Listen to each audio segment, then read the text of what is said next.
AITA for not turning my office a bedroom for my stepdaughter. 5 years ago I married Jonathan, a 45-year-old man with a now 23-year-old daughter who is a college student. When we got married she was starting college and lived in dorms ever since during school time, and in summer breaks she lived with us at home.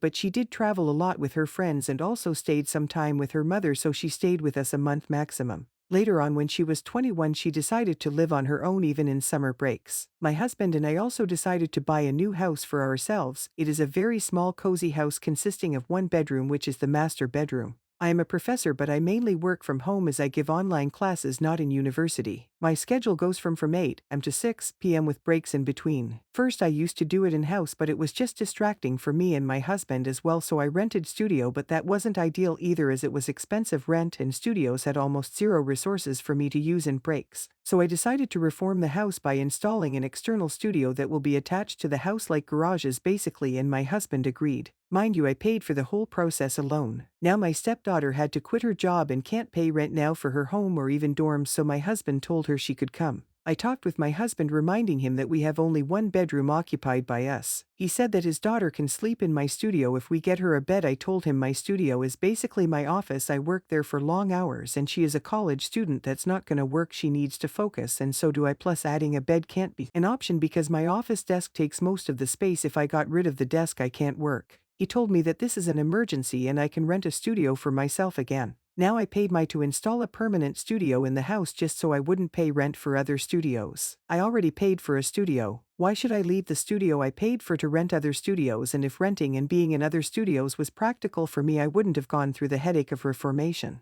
I told him instead of asking me to leave my property and go pay rent, he and her mother can kindly rent her a place until she finds a job. She can't be with her mother as she is in a different state from college. His reasoning of not wanting to pay her rent is that he sees this as an opportunity for him to have father-daughter bonding, and he wants her close. His counterclaim was that I earn more. While I do in fact earn more than him, I don't see this as a justification to have me pay rent for studios when I own one already, just so he and her mother can save their money.